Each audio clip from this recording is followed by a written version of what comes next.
भारत और अमेरिका, दुनिया के दो सबसे बड़े लोकतंत्र। हाल के सालों में इनके बीच एक बड़ा व्यापारिक टकराव देखने को मिला। लेकिन ये कहानी सिर्फ पैसों की नहीं है।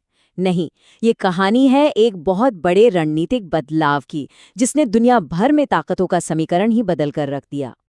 अच्छा, इस पूरी कहानी को समझने के लिए चलिए शुरुआत से शुरू नहीं करते, बल्कि चलते हैं एक ऐसे पल पर, एक ऐसे भू राजनीतिक मोड़ पर जिसने सबको हैरान कर दिया। ये तस्वीर है शंघाई सहयोग संगठन यानी एससीओ समिट की। 7 साल के लंबे इंतजार के बाद भारत के प्रधानमंत्री चीन में थे। और सिर्फ इतना ही नहीं, वो चीन और रूस के राष्ट्रपतियों से मिल रहे थे। अब ये कोई मामूली बात नहीं थी, ये एक बहुत बड़ा संकेत था। तो जाहिर है इस मुलाकात ने एक बहुत बड़ा सवाल खड़ा कर दिया।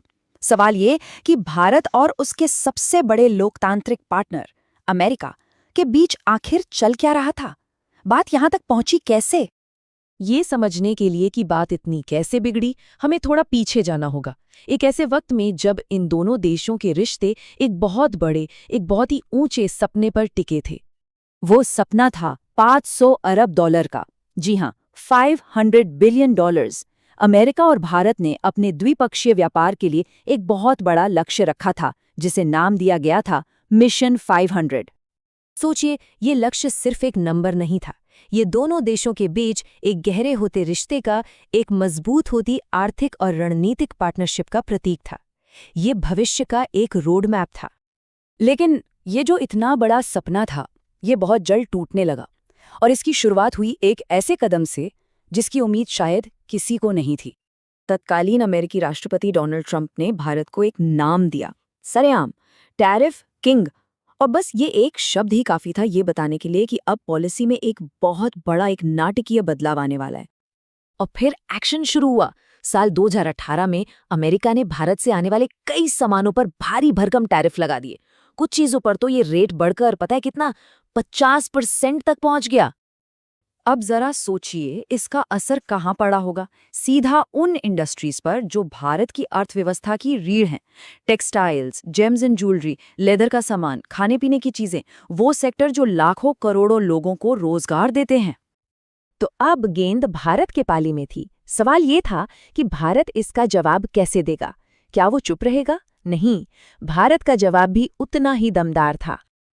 प्रधानमंत्री मोदी की सरकार ने इन टैरिफ्स को साफ साफ अन्यायपूर्ण कहा और एक बहुत जरूरी बात पे जोर दिया, रणनीतिक स्वायत्तता। अब इसका मतलब क्या है? इसका सीधा सा मतलब ये है कि भारत अपने फैसले, अपनी विदेश नीति, अपने रक्षा सौदे, सब कुछ अपने हितों को देखकर करेगा, किसी बाहरी दबाव में आकर नहीं।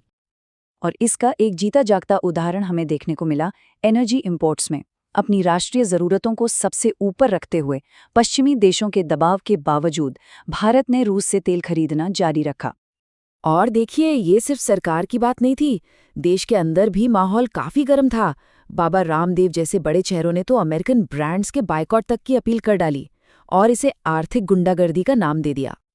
तो ये जो पूरा टकराव था, इसकी असली कीमत सिर्फ व्यापार के आंकड़ों में नहीं थी। नहीं, बिल्कुल नहीं। इसका असर कहीं ज्यादा गहरा था, जिसने दोनों देशों के रिश्तों पर एक लंबा निशान छोड़ा। असल में इस संघर्ष के 3 बड़े नतीजे निकले। पहला, भारत का झुकाव रणनीतिक तौर पर पूर्व की तरफ यानी ईस्ट की तरफ होने लगा। दूसरा, आर्थिक नुकसान दोनों ही देशों को हुआ। और तीसरा, जो शायद सबसे बड़ा नुकसान था, वो था पॉलिटिकल ट्रस्ट का टूटना, वो भरोसा जो दशकों की मेहनत से बना था। आर्थिक चोट की बात करें तो इसका दर्द दोनों तरफ महसूस हुआ। एक तरफ अमेरिका में आम लोगों को भारतीय सामान खरीदने के लिए ज्यादा पैसे देने पड़ रहे थे, तो वहीं दूसरी तरफ भारत में जो बिजनेसमैन थे, उन्हें डर था कि कहीं उनका सबसे बड़ा और जरूरी बाजार ही हाथ से न निकल जाए। लेकिन जैसा मैंने कहा, सबसे बड़ा नुकसान था विश्वास का। वो भरोसा जो इतने सालों में बना था, वो बिखरने लगा। और इसका असर क्वाड जैसे बेहद जरूरी रणनीतिक ग्रुप्स पर भी पड़ने का खतरा मंडराने लगा था। और इस पूरे घटनाक्रम से एक नई स्ट्रेटेजिक रियलिटी, एक नई सामरिक सच्चाई ने जन्म लिया। दुनिया भर के एक्सपर्ट्स ये मानने लगे कि भारत और अमेरिका के बीच ये जो दरार आई है, इसने उनके कॉमन राइवल यानी चीन के लिए एक सुनहरा मौका बना दिया है। द गार्डियन अखबार ने तो यहाँ तक लिखा कि ये टैरिफ वॉर लंबी दौड़ में चीन के लिए एक बड़ी जीत साबित हो सकता है। तो कुल मिलाकर बात ये है कि ये लड़ाई सिर्फ टैरिफ की नहीं थी, ये असल में भारत के लिए एक स्ट्रेटेजिक रीअलाइनमेंट की शुरुआत थी। एक ऐसा दौर जहां भारत अपनी पार्टनरशिप्स को डाइवर्सिफाई कर रहा था और एक मल्टीपोलर दुनिया में अपनी एक स्वतंत्र जगह बना रहा था।